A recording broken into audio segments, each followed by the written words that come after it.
পানি দিয়ে দিব 2 টেবিল চামচ পেঁয়াজ রসুন বাটা, আদা চামচ আদা বাটা, পরিমাণ মতো লবণ, আধা চামচ হলুদ, ধনিয়া আধা চামচ, কোয়াটার চামচ মরিচের গুঁড়া,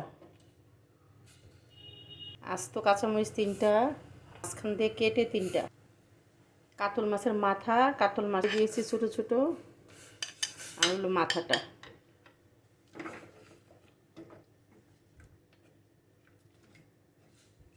ডগাগুলা দিয়ে দিলাম, ঢেকে দিব।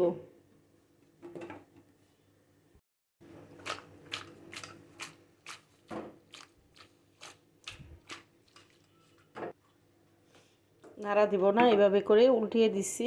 এই তরকারিটায় আপনারা যে কোনো মাছ দিয়ে রান্না করতে পারেন, শিং মাছ, মাগুর মাছ, কই মাছ, রুই মাছ। কাঁটাটা এখন ফেলে দিব, শাকগুলা দিয়ে দিব, ঢেকে দিব।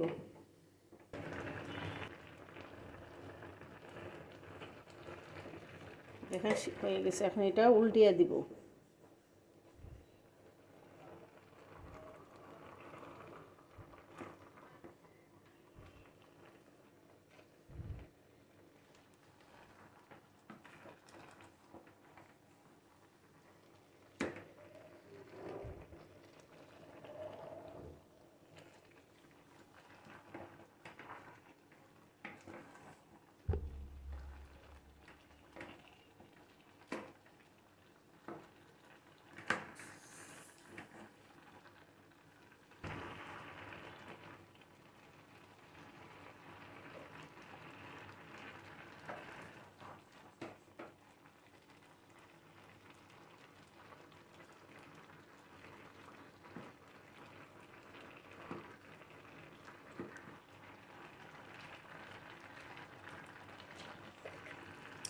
অল্প লবণ লাগবে, দিয়ে দিলাম।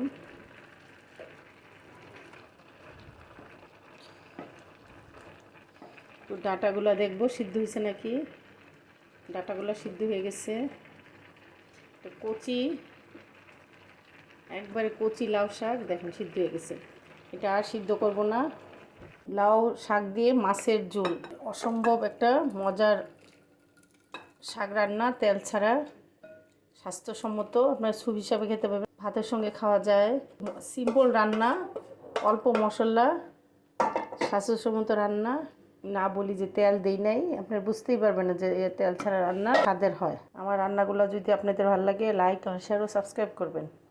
আল্লাহ হাফেজ।